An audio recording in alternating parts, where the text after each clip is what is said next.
स्तुति महिमा ईशु प्रभु जी, गाते आते हैं तुझ पास, जीवन जल के प्यास, एक ही तो है आस, जग निर्माता मुक्तिदाता, जीवन जल देखा, जीवन जल देखा,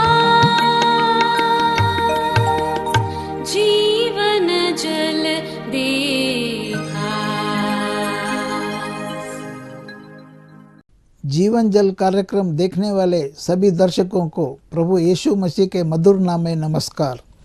living waters gospel broadcast Mumbai में एक रेडियो सेवा है। इसे हेराल्ड मैग्रेगर 1953 में जब न्यूजीलैंड से आए आरंभ किए थे, जो आज तक परमेश्वर की दया से अच्छी तरह से चल रही है। इसके लिए परमेश्वर की स्तुति हो। इसके अलावा 2013 से टीवी प्रोग्राम भी चालू है, उसके लिए परमेश्वर की स्तुति हो। मुझे उम्मीद है कि आप ये प्रोग्राम्स देख रहे हैं और परमेश्वर का आशीष पा रहे हैं, और आपके जीवन में भी परमेश्वर का महान योजना पा रहे हैं। हमारे कार्यक्रम का ये मुख्य उद्देश्य जो परमेश्वर का वचन बाइबल में जो लिखा है उसको समझाने के लिए है। परमेश्वर का वचन कहता है, आप सत्य को जानो और सत्य आपको स्वतंत्र करेगा। प्रभु यीशु मसीह वो सत्य है, जिसने उसे जाना है वो स्वतंत्रता पाए हैं। हम वही उसका ही गवाही है, और हमारे जैसे कई लोग यीशु मसीह को पहचाने और स्वतंत्र हो गए हैं। क्या आपने प्रभु यीशु मसीह को आपका उद्धारकर्ता जाना है? जो आप जीवन जल प्रोग्राम निरंतर देखते रहे और आशीष पाते रहे। परमेश्वर आपको आशीष दे। धन्यवाद। प्रभु यीशु मसीह के पवित्र नाम में जीवन जल इस कार्यक्रम में आप सबका हार्दिक स्वागत है। यूहन्ना रचित सुसमाचार 4 अध्याय के 14वें पद में पवित्र शास्त्र बाइबल ये कहती है कि परंतु जो कोई उस जल में से पिएगा जो मैं उसे दूंगा, वह अनंत काल तक प्यासा न होगा, वरन जो जल मैं उसे दूंगा वह उसमें एक सोता बन जाएगा जो अनंत जीवन के लिए उमड़ता रहेगा। इस विशेष सुसंदेश को समझकर परमेश्वर का विशेष आशीष एवं आनंद पाने के लिए प्रभु आपकी सहायता करे। आइए आज का संदेश सुनने से पहले अपने मनों को तैयार करें और इस मधुर संगीत का आनंद उठाएं।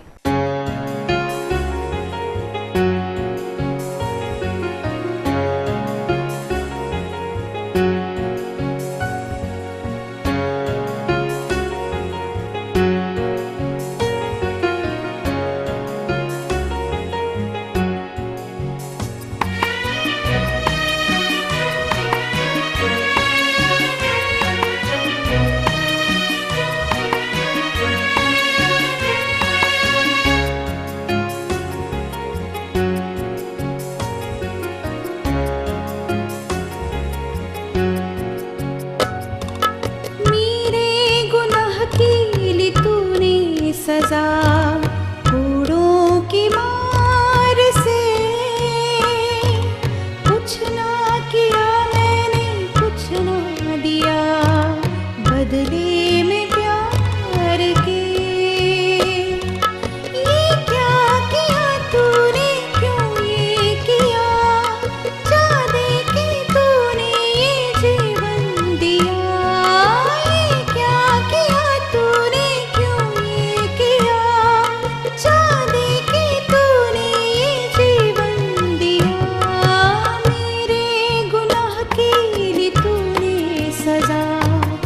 पूरों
फूलों की मार से। कुछ ना किया मैंने, कुछ ना दिया बदले में प्यार के।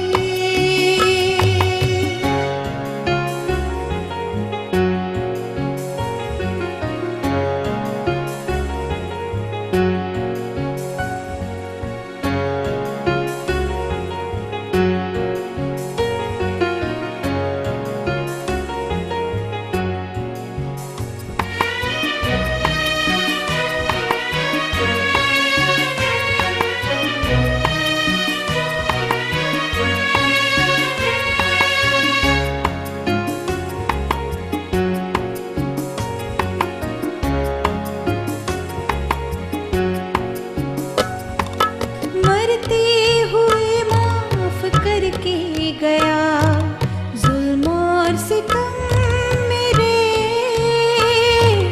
मेरे लिए तूने खाई सदा दुनिया की ठोकरें। ये क्या किया तूने, क्यों ये किया, चाँदे की तूने ये जीवन दिया। ये क्या किया तूने, क्यों ये किया, चाँदे की तूने ये जीवन दिया। मेरे गुनाह की ली तूने सजा कोड़ों की मार से। कुछ ना किया मैंने, कुछ ना दिया बदले में प्यार के। मेरे गुनाह की ली तूने सजा कोड़ों की मार से। कुछ ना किया मैंने, कुछ ना दिया बदले में प्यार के। बदले में प्यार के, बदले में प्यार के। प्रभु यीशु मसीह के मधुर नाम में आप सभी को जय मसीह की। परमेश्वर के वचन को आपके सम्मुख में लेकर के आया हूं और मुझे उम्मीद है कि आप इस कार्यक्रम के दौरान परमेश्वर की बातों को आप समझते हुए, सुनते हुए और उन बातों को ध्यानपूर्वक अपने मन में रखते हुए आगे बढ़ रहे हैं। हमारी यही उम्मीद है, हमारी यही कोशिश भी है कि हम आपको परमेश्वर के वचन को जैसा वो लिखा हुआ है उसका सही अनुवाद करके उसका सही विवरण हम आपको बता पाएं। परमेश्वर के वचन को समझना यह हमारे लिए बहुत बड़ी अच्छी बात है। प्यारे मित्रों, आज परमेश्वर के वचन को लेकर मैं जब आपके सम्मुख में खड़ा हूं, मैं आपको याद दिलाना चाहता हूं, पिछले दिनों में मैं गिदोन के जीवन से कुछ बातों को आपके सम्मुख में लेकर के आया था। गिदोन को परमेश्वर ने चुना ताकि वो मिद्यानियों से इस्राएलियों को छुटकारा दिलाने पाए, क्योंकि मिद्यानी परमेश्वर के लोगों के ऊपर में बारंबार आक्रमण करके उनके जीवन में कई प्रकार के समस्याओं को लेकर के आए थे। लेकिन परमेश्वर ने गिदोन को चुन लिया कि वो उसके लिए एक छुटकारे का काम करे। गिदोन को जब परमेश्वर ने बुलाया तो गिदोन उसके सामने में एक चिन्ह मांग लिया। उसने कहा कि परमेश्वर, यदि तू मुझे यह चिन्ह दिखाता है तो मैं मान लूंगा कि ये तू ही है जो ये कर रहा है। यदि ये चिन्ह नहीं देखता हूं तो मुझे आपके ऊपर यकीन नहीं होगा। आज भी संसार में ऐसा बहुत बार होता है। कई लोग परमेश्वर के सम्मुख में अपने चिन्हों को लाना चाहते हैं। मुझे ये करके दिखा दे तो मैं मान लूंगा कि सचमुच में तू ही परमेश्वर है। मैं आपको बुरा नहीं कहता यदि आप भी उनमें से एक हैं तो परमेश्वर के पास आए, उस पर यकीन करें। यदि नहीं हो रहा है, आपके मन में कई प्रकार के शंकाएं हैं, कई प्रकार के सवाल है, नो प्रॉब्लम, आप परमेश्वर के पास में चिन्ह मांग सकते हैं, कोई बात नहीं। परमेश्वर कई बार आपके जीवन में आपके ऊपर सचमुच में आपको सही मार्ग बताने के लिए ऐसा करेगा भी। लेकिन धन्य है वो लोग जो प्रभु के ऊपर विश्वास करते हैं, केवल उसे जानते हुए ये विश्वास करते हैं क्योंकि वो सच्चा परमेश्वर है। खैर, आप यदि आज तक ऐसा नहीं किए हैं तो मैं तो यही चाहूंगा कि आप भी प्रभु यीशु मसीह के ऊपर भरोसा करें, विश्वास करें। वो आपको कभी शर्मिंदा होने नहीं देगा। चाहे आप कितनी भी शक और विचारों से घिरे हुए हो, आपके मनों में जो भी प्रकार के सवाल है, मुझे तो नहीं पता, लेकिन आप एक बार परख करके देख ले। बस मैं यही कहूंगा, just taste and see. The Lord is good, यही बोलता हूं। प्रभु को परख कर देख ले कि प्रभु भला है। यदि नहीं परखा है तो परख कर तो देख ले, जांच ले, ठोक पीट कर देख ले, और तुझे मिलेगा कि परमेश्वर सच्चा है। आज मैं उसी विषय को, उसी ध्यान को आगे बढ़ाते हुए कुछ और बातें मैं आपके सम्मुख में लाना चाहता हूं। गिदोन को जब परमेश्वर ने बोला और परमेश्वर के सम्मुख में गिदोन ने यह सवाल किया कि मुझे चिन्ह दिखा, तो गिदोन के सम्मुख में परमेश्वर ने चिन्ह भी दिखा दिया। हमारा परमेश्वर कितना ही धीरजवंत है, वो गिदोन के हर सवाल का जवाब दे रहा है। उतना ही नहीं, धीरज से उसके विश्वास को बल दे रहा है और उसे विश्वास से मजबूत कर रहा है, क्योंकि परमेश्वर उसकी कमजोरियों को जानता था और उसे कोसना नहीं, उसको दंड देना नहीं, परंतु उसको बचाना, उसको मजबूत करना, उसको अगुवाई करना, यही परमेश्वर का अनुग्रह और परमेश्वर का उद्देश्य था। और वैसा ही उद्देश्य वो हम सबके जीवन में भी रखता है। प्यारे मित्रों, आज हम परमेश्वर के वचन में से आगे की और कुछ बातों को ध्यान करेंगे। उसके 25वें पद से हम देखते हैं कि विशेष करके परमेश्वर गिदोन को कह रहा है कि जिस वेदी को आज तक ये सभी लोग मानते थे, उसके ऊपर बलिदान करते थे, उसे तू तोड़ और एक मेरे लिए अब तू वेदी को बना। परमेश्वर गिदोन से एक वेदी बनाने की मांग को रखते हैं। वेदी मतलब दो बातों को हम समझ पाते हैं। नंबर 1, वेदी कहने से हम बलिदान को समझते हैं, सैक्रिफाइस। उस वेदी में परमेश्वर को बलिदान चढ़ाया जाता था, जानवरों का, पक्षियों का, अलग अलग खाद्य पदार्थों का, वो भोजन वस्तु का परमेश्वर के सम्मुख में दान चढ़ाते थे, उसे जला देते थे। और दूसरी बात जैसे एक वेदी बताती है, और वो है आराधना, परमेश्वर की सच्ची आराधना। वेदी इन दोनों बातों को ही बताती है। एक है सैक्रिफाइस अर्थात बलिदान, और दूसरा वर्शिप मतलब आराधना। वेदी इन दोनों बातों को बताती है। विशेष करके बताया जाए तो परमेश्वर के वचन बाइबल में आप कई जगहों पर वेदी का उल्लेख आप पाते हैं। वेदी वेदी वेदी, alter of the Lord, alter of the Lord, परमेश्वर की वेदी। परमेश्वर का वेदी जहां आप सुनेंगे, आप समझ जाइए कि वो एक ऐसा पॉइंट है, एक ऐसा स्थान है जहां परमेश्वर मनुष्य के साथ में संपर्क करता है। वो संपर्क करने वाला जगह। एक इंसान के जीवन में जब पाप होता है तो परमेश्वर ने उसे आज्ञा दिया कि तू अपने पाप के बलिदान, अपने पाप की क्षमा हेतु तू कोई भी जानवर को लेकर के आना और उसे वेदी के ऊपर में बलि करके चढ़ा देना, और तेरे पापों का दंड तुझे मिलना चाहिए, लेकिन वो उस बलिदान को उस बलि पशु के ऊपर में उंडेला जाता है और उसे ही बलिदान करके उस वेदी में चढ़ाया जाता है। और जैसे ही होता है यह कार्य, बलिदान चढ़ाया जाता है, प्रभु की आराधना होती है, वो समय होता है परमेश्वर इंसान के साथ में संपर्क को साधता है। बलिदान आमतौर पर, या कहा जाए जो वेदी बनाई जाती है, वो जमीन से थोड़ी ऊंचाई पर, मतलब एक ऐसी जगह जो जमीन को टच नहीं करती, ना आसमान को टच करती है, बीच वाली जगह, वैसे जगह पर ही परमेश्वर को वेदी बनाया जाना और बलिदान चढ़ाए जाने के बारे में हम परमेश्वर के वचन में हम पढ़ते हैं। प्यारे मित्रों, आपको याद होगा सबसे बड़ा बलिदान या सबसे बड़ी वेदी जो थी, और वो थी क्रूस में प्रभु यीशु मसीह की मृत्यु। प्यारे मित्रों, मैं आपको बताना चाहता हूं, प्रभु यीशु मसीह के मृत्यु का जो घटना को यदि आप याद करते हैं, वो भी ऐसा ही था। क्रूस के ऊपर में प्रभु यीशु मसीह का मरना, ना जमीन पर ना आसमान पर, बीचों बीच में प्रभु यीशु मसीह पूरे संसार के पापों को अपने ऊपर में लेकर के क्रूस के ऊपर में उन्होंने अपने प्राणों को दे दिया। और वो सबसे बड़ा बलिदान था, वो सबसे बड़ा एक त्याग परमेश्वर ने किया हमारे लिए, कि वो हमारे पापों के लिए मर गया। पुरातन काल से तो कई प्रकार के बलि पशुओं को चढ़ाया जाता था, खास करके भेड़ के बच्चे को, मेमने को चढ़ाया जाने के बारे में हम निर्गमन की पुस्तक में पढ़ते हैं निर्गमन की पुस्तक में जहां पर इजरायली लोग मिस्र देश में गुलामी में थे, परमेश्वर उनको वहां से निकालना चाह रहा था, तो सबसे पहले उनको एक बात कहा कि मैं तुमको यहां से निकालने वाला हूं।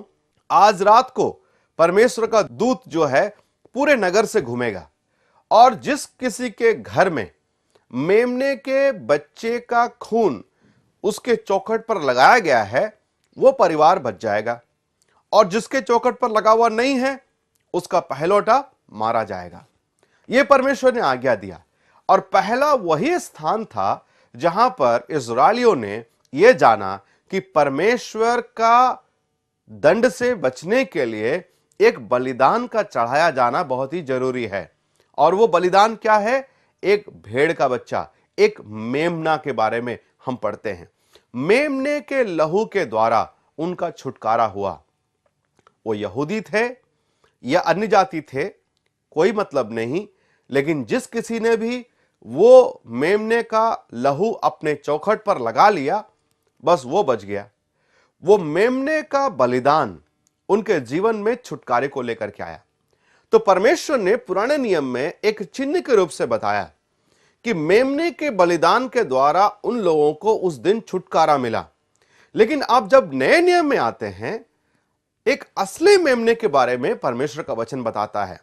आप जरा से मेरे साथ में निकालिएगा यूहन्ना रचित सुसमाचार, उसका पहला अध्याय और उसका 29वां पद मैं आपके लिए पढ़ रहा हूं। दूसरे दिन उसने यीशु को अपनी ओर आते देखकर कहा, देखो ये परमेश्वर का मेमना है जो जगत का पाप उठा ले जाता है। प्रभु यीशु मसीह का सुसमाचार का कार्य, जो सेवकाई का कार्य आरंभ हुआ, तो प्रभु यीशु मसीह यूहन्ना बपतिस्मा लेने वाले से बपतिस्मा लेने के लिए यरदन नदी के पास पहुंच रहे हैं। और ऐसे वक्त में जब यूहन्ना पहली बार जिंदगी में पहली बार वो यीशु मसीह को देखता है, तो उसके मुंह से ये वचन निकलते हैं। कह रहा है, ये देखो, किसे देख करके? यीशु मसीह को देख के कहता है, ये परमेश्वर का मेमना है जो जगत का पाप उठा ले जाता है। इसका मतलब क्या है? आज तक इंसान का मेमना इंसान के पापों को उठा करके ले जा रहा था, या कहा जाए इंसान अपने पापों के प्रायश्चित के लिए कुछ बलिदान चढ़ाता था, कुछ मेमने को बलिदान करता था।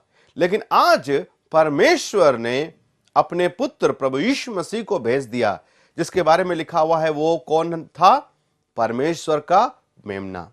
हां प्यारे मित्रों, परमेश्वर का मेमना था प्रभु यीशु मसीह, जो किसी एक इंसान का नहीं परंतु पूरे जगत के पापों को उठा ले जाने के लिए इस दुनिया में भेजा गया था। उसके अंदर कोई पाप नहीं था, वो निष्पाप निष्कलंक मेमना था, लेकिन वो हमारे पापों को अपने ऊपर लेकर के क्रूस के बलिदान को सह लिया, उस वेदी पर अपने आप को मरने के लिए दे दिया, ताकि हमारे जिंदगी में वो पापों का छुटकारा हमें मिलने पाए। देखिए, एक और वचन में आपका ध्यान को लेकर के आना चाहता हूं।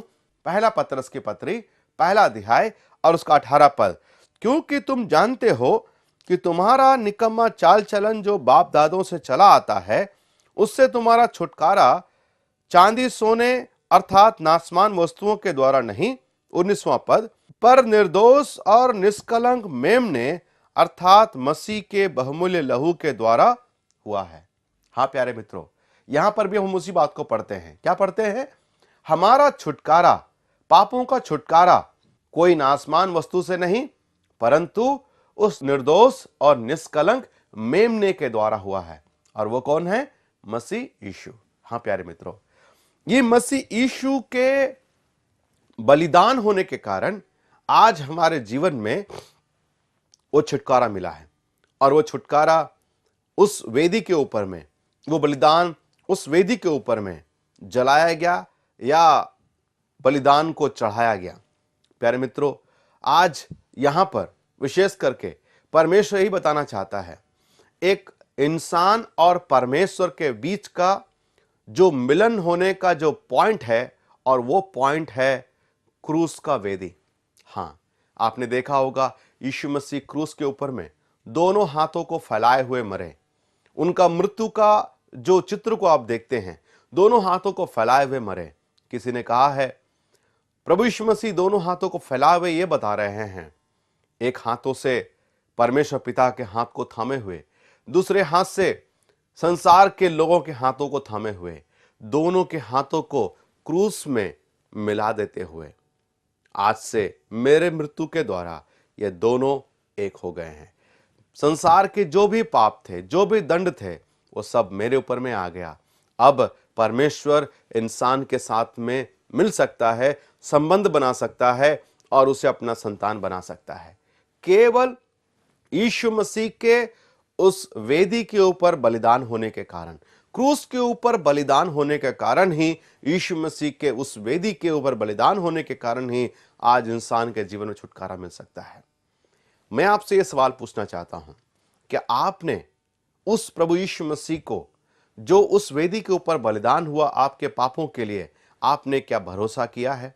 मैं उस वेदी की बात नहीं कर रहा हूं जो बहुत सारे मसीहों के घर में देखा जाता है। वो भी अपने अपने घरों में वेदियों को बनाते हैं। आज कोई वेदी बनाने की जरूरत नहीं है। मैं भी एक ऐसा ही परिवार से आता था जो कि घर में एक वेदी को बनाकर रखा था। प्रभु यीशु मसीह का बड़ा सा तस्वीर बना करके रखे थे। सुबह उठना और उसे नमस्कार करना और प्रार्थना करना और अपने काम में चले जाना, अपने मनमर्जी का जीवन को बिताना। घर में एक बड़ा यीशु मसीह का फोटो तो था, एक बड़ी तस्वीर लगी हुई थी, लेकिन यीशु मसीह का हमारे दिलों में कोई जगह नहीं था। केवल यीशु मसीह उस दीवार में टांगे जाने वाले तस्वीर के समान ही था। प्यारे मित्रों, कईयों के जीवन में यही एक बात को हम पढ़ते हैं। वेदी तो है, वो जगह तो है, वो ऑल्टर तो है, लेकिन ऑल्टर ही उनके लिए सब कुछ है। प्यारे मित्रों, परमेश्वर अपने वचन में बारंबार कहता है, परमेश्वर के सम्मुख में हम अपने आप को झुकाना है।